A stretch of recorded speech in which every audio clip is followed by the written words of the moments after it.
Hello, welcome back to Israel Matters, where we discuss the matters that matter to Israel most. Once again, it's myself, Rabbi Pesach Wolicki, and security and defense expert Elliot Chodoff, with me together as always. Hi, Pesach. How you doing, Elliot? So far, so good. Yeah, we're still in our homes, locked down, as it were. That's it. This is the new world we're in.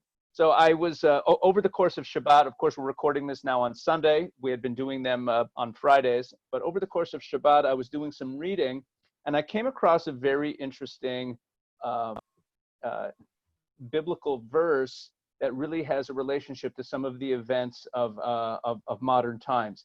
In Zechariah chapter 14, which is really one of the great prophecies of the end of days, in verse 2, the verse states, I will gather all the nations to Jerusalem to fight against it. So there'll be this big war in Jerusalem.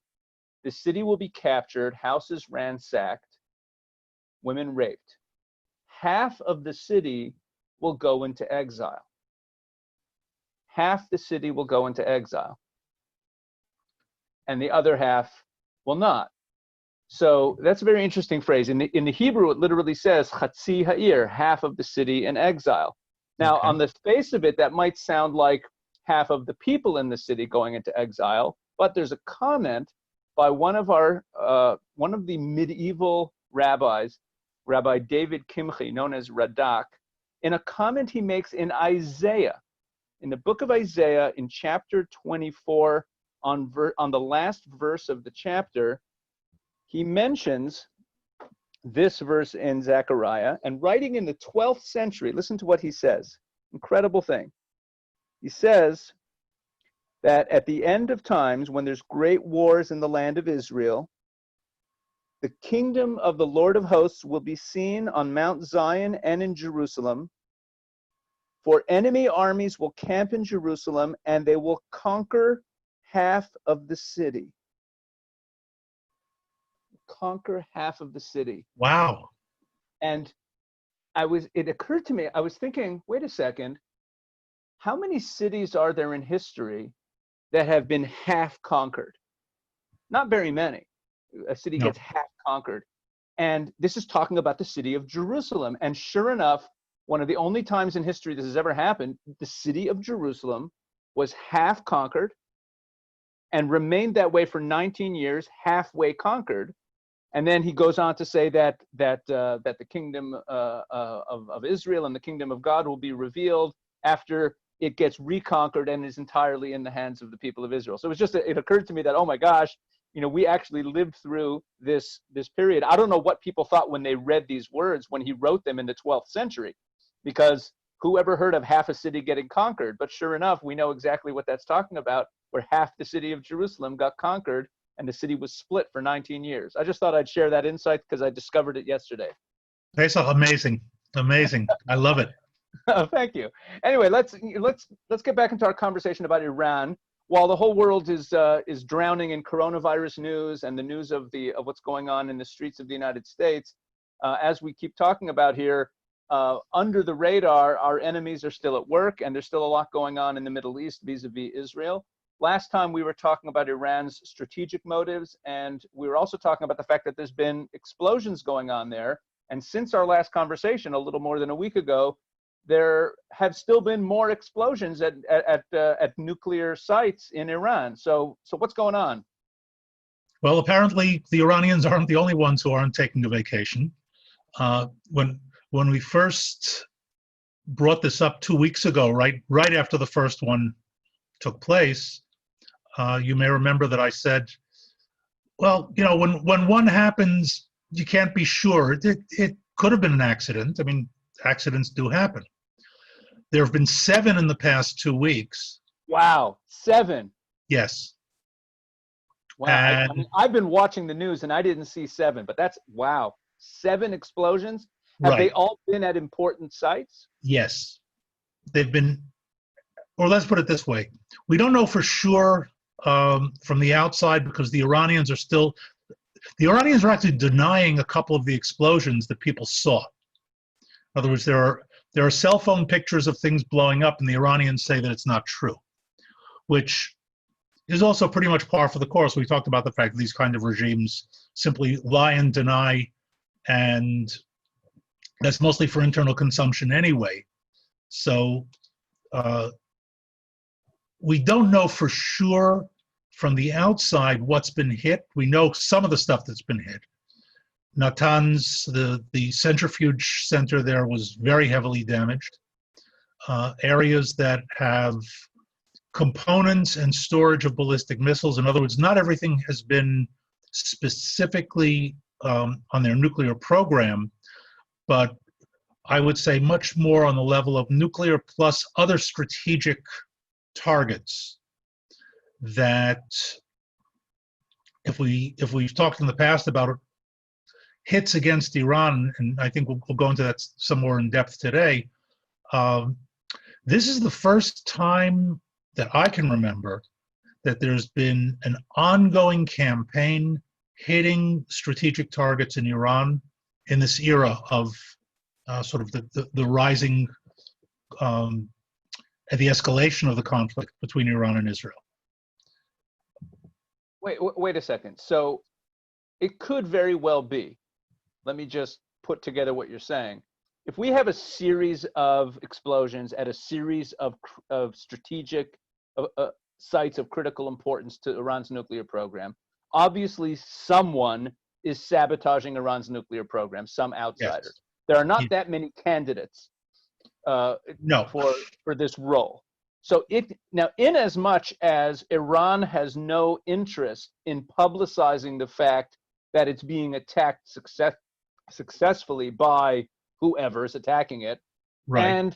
and in as much as who's ever attacking Iran has no interest in publicizing that they're doing the attacking, we could actually have a fairly large-scale conflict with Iran, and no one is saying a word about it.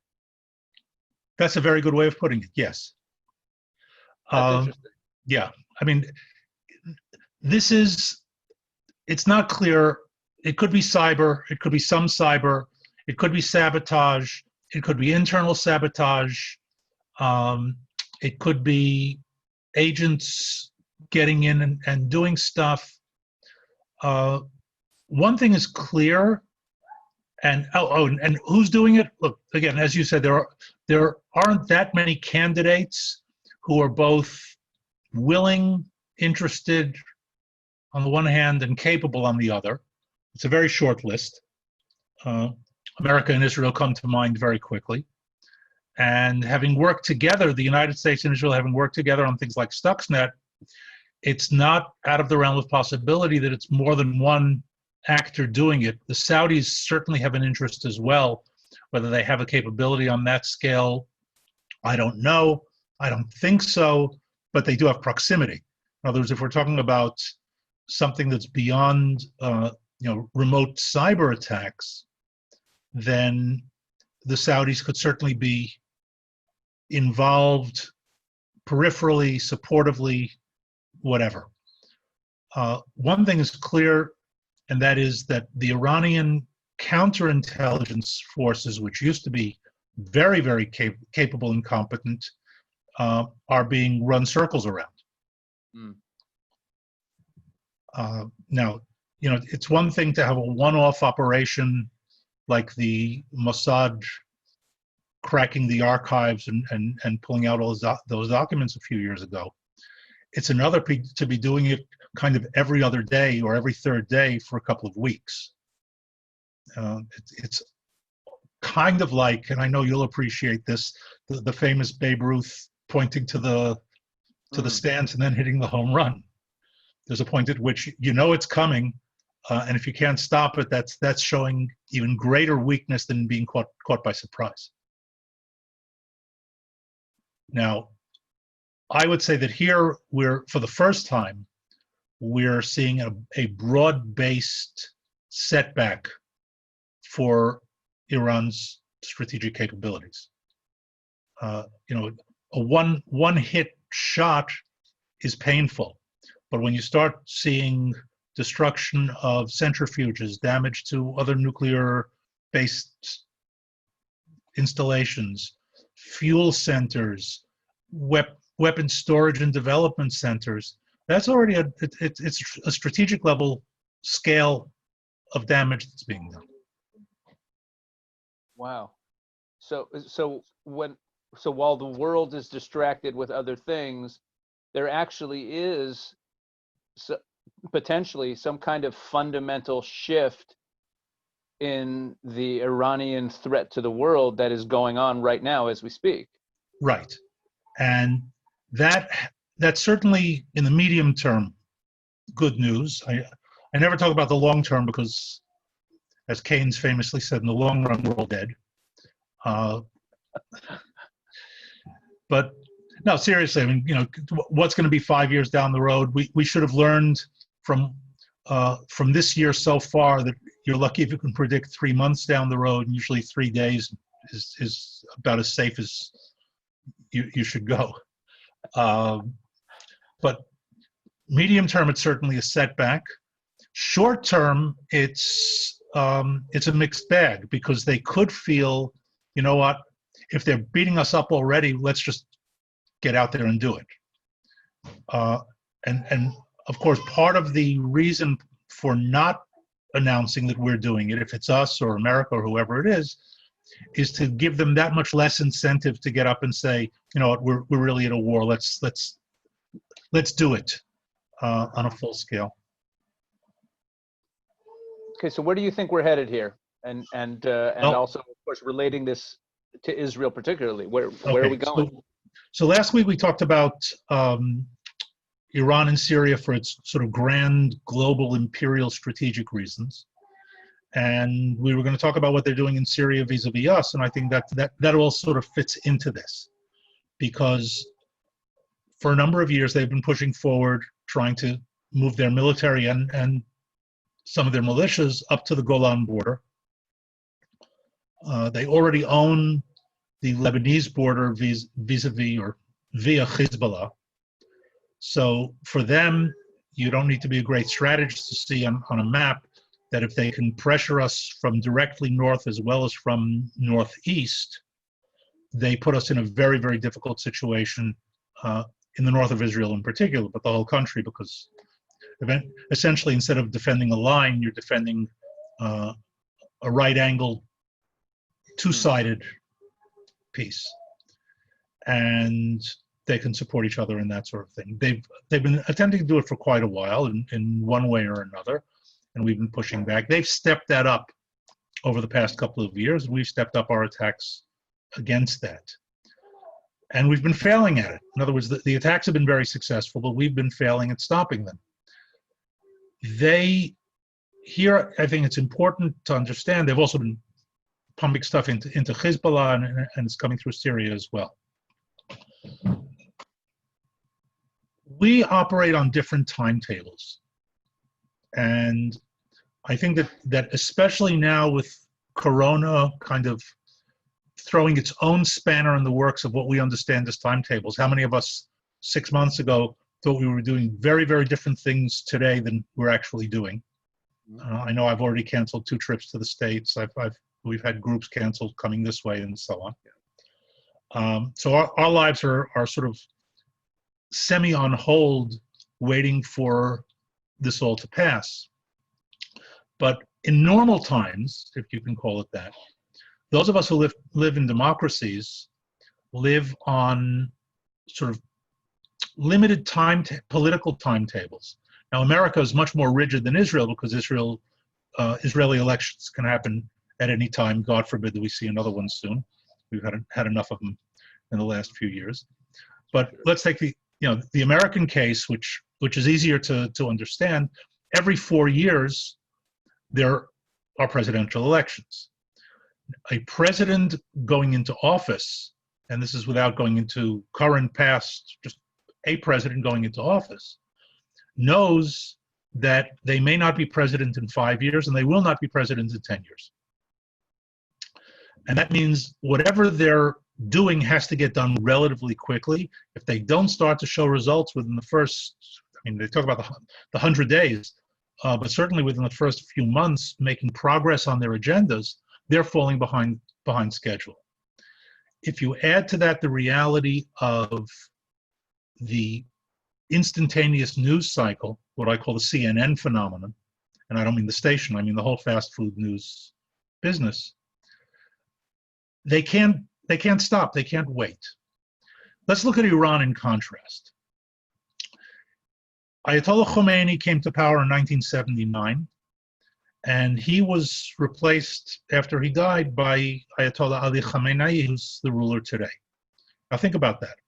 From 1979 until 2020, there have only been 2 rulers in Iran. Wow. Yeah, so that allows them to have patience. Exactly. The only clock Khamenei has running on him is his biological clock that he's not going to live forever. And he's an old man. But he's got no artificial time by which he must do something. Now, if you add a certain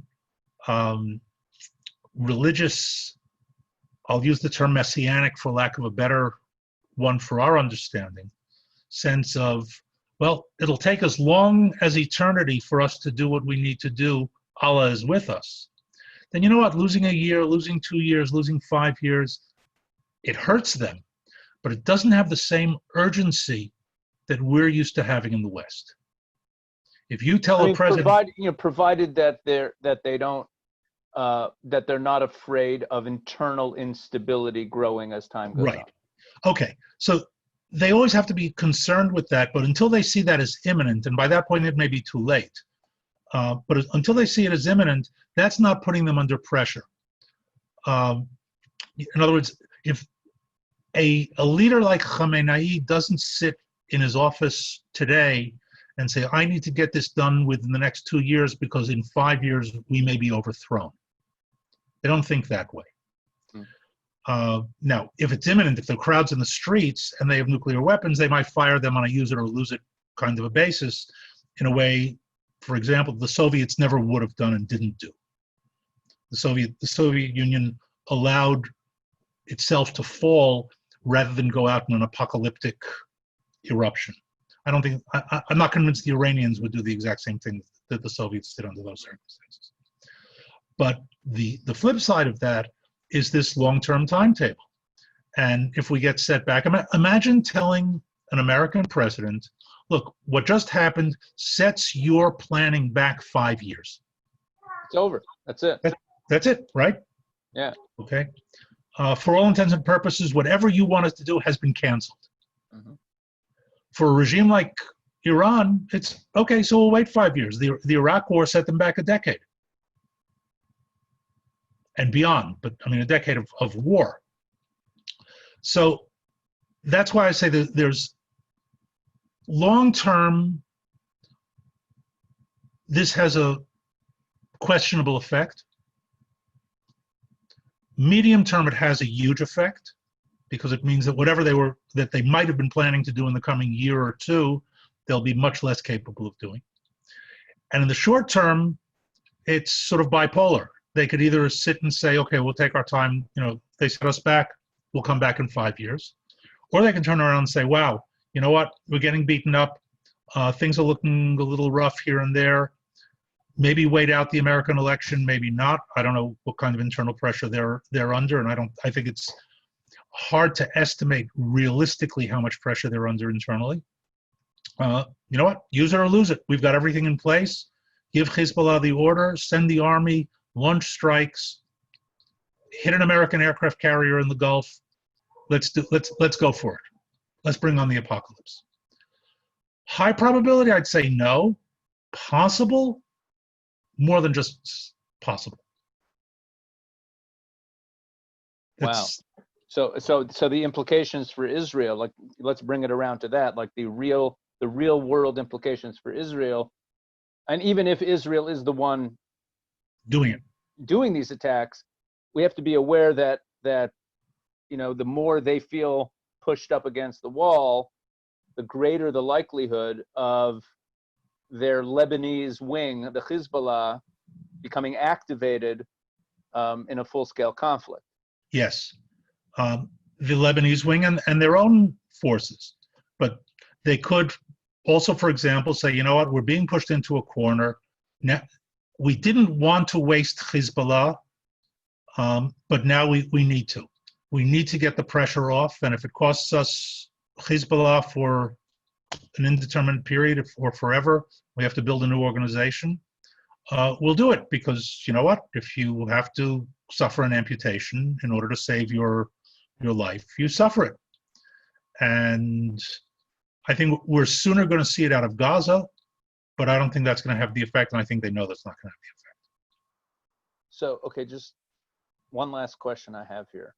The fact that Iran has not complained to the world about being under attack by whoever and blamed someone, blamed the Israelis, blamed the Americans, is that only a matter of protecting their honor so that they don't show weakness? Or is there actually a kind of tactical reason not to blame anyone? No, I think that, first of all, the answer to the first part of that is yes, but not only.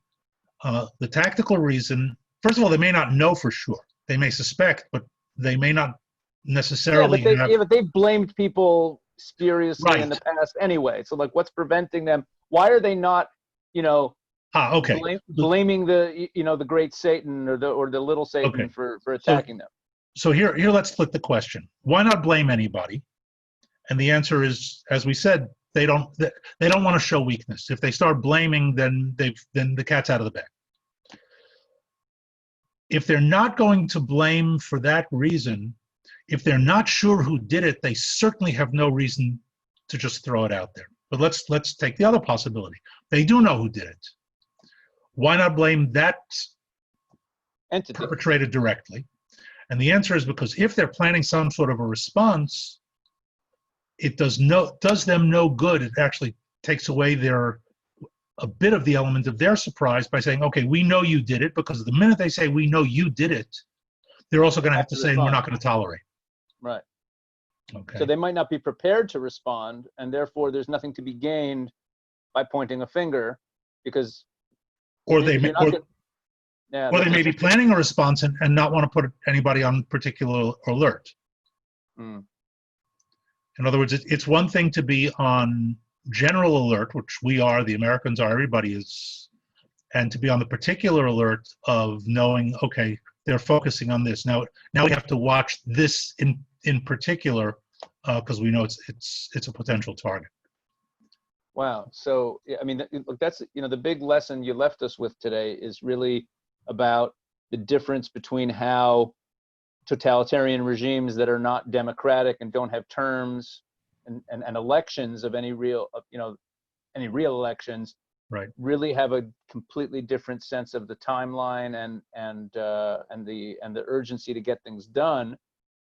And that's really a weakness, as it were. It's a strategic weakness that's kind of built in to Western democracies. Yes, I mean, let's keep in mind that any system has its built-in pros and cons, or strengths and weaknesses. I would say in general, and this is true of many systems, including terrorist organizations, there's usually a trade-off between power and resiliency. And I would argue that regimes like the Iranian regime are more powerful as a regime. I'm not talking about the country necessarily, but the regime itself is extremely powerful, but much less resilient than a democracy, where the leader of a democracy has less actual power, but the system is far more resilient. Yeah, I mean, among many other advantages. In terms no, for sure. I'm just talking about it in a simple structural sense, as an example. In terms of, where their strengths and where their weaknesses on the world stage. Yeah, that's my point. You don't have to convince me of the advantages of democracy, but I think that knowing that democracy does not win in every category. It wins in the important ones, as far as we're concerned. But remember, the good part of the world that thinks that it's the other way around. The Middle Eastern world in general looks at countries like America and Israel and say, how can you run a country that way? It looks like chaos. Yeah. Yeah. Okay, so as a final thought, I guess we should be looking at these explosions in Iran as guests as generally a good thing.